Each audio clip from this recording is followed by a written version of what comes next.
CNBC's new streaming service can cost up to $600 a year. Thanks to public domain, Tintin can now skeleton dance to Rhapsody in Blue. And the first PlayStation Plus games of the year include the Stanley Parable and Suicide Squad. It's Thursday, January 2nd, and this is Engadget News.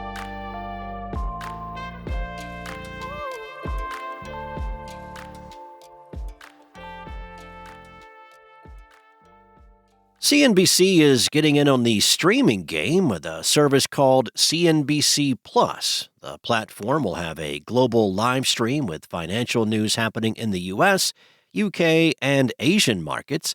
Subscribers can also watch full show episodes on demand. The service is available via iOS and Android apps or on CNBC.com. According to Variety, CNBC announced the news and pricing plans for CNBC Plus on January 1st in an email to people who had signed up for the network's digital offerings. Seems odd to announce a brand new property intended for business and financial professionals on a day when most companies are closed. CNBC is also one of the property's current owner, Comcast, is planning to spin off into a new company, which makes this a potentially challenging time for the network to launch an expensive new endeavor. And expensive is the key word here.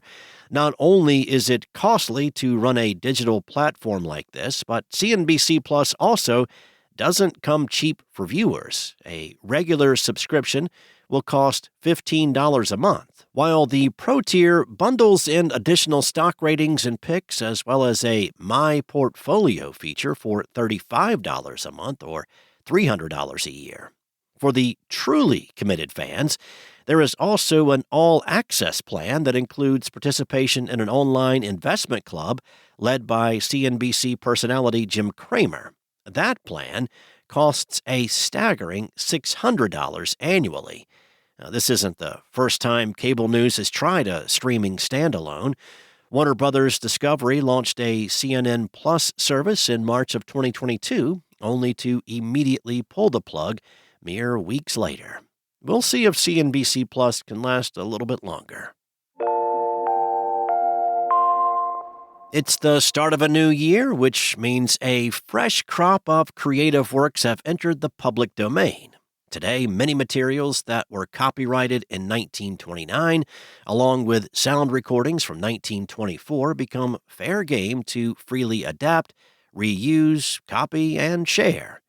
The Center for Public Domain at Duke Law School collected some of the more notable properties that entered public domain with the start of the year.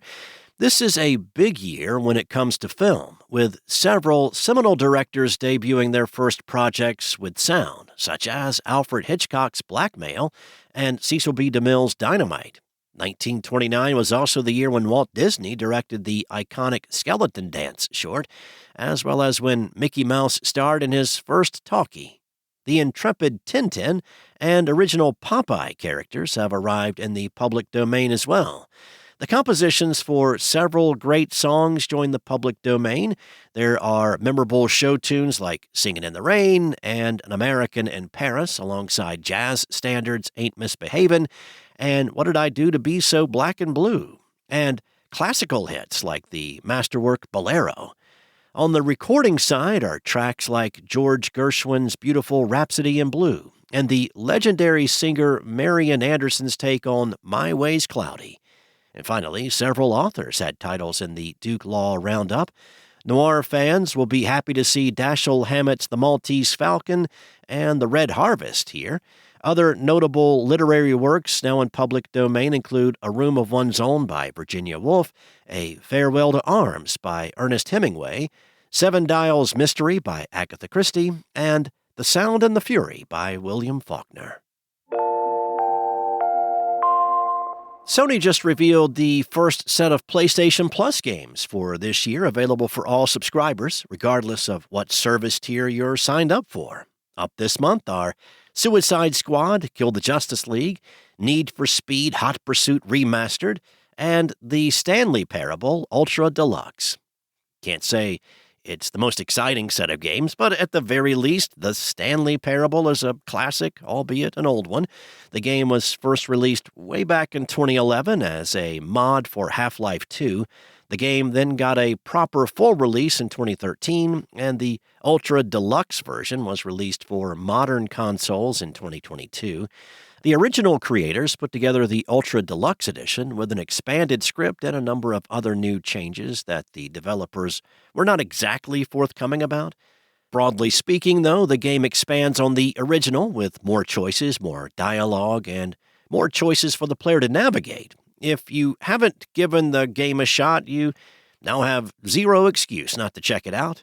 Need for Speed Hot Pursuit Remastered is another oldie released originally back in 2010, but updated for the PS4 in 2020. Now, that's the version available here with full career modes for either a racer or cop, depending on which side of the law you feel like being on. This version also includes multiplayer modes and all the DLC that was released for the original game. And finally, the newest game in the batch is Suicide Squad Kill the Justice League, a live service game that went through multiple delays, got largely negative reviews, and reportedly cost Warner Brothers some $200 million. Adding insult to injury, developers announced that the current season of content would be its last, though there are no plans to shut the game down yet. Given that it only came out this past February, that's a pretty short lifespan.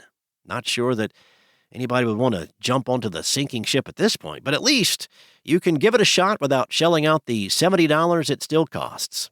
All of these games are available as of January 7th to PS Plus subscribers, and you have until then to add December's games to your library. Thanks for listening. This episode featured journalism from Anna Washenko and Nathan Ingram, and was voiced and produced from the sound studios of Spoken Layer. Enjoy your day, and I'll be back tomorrow with more tech news from Engadget.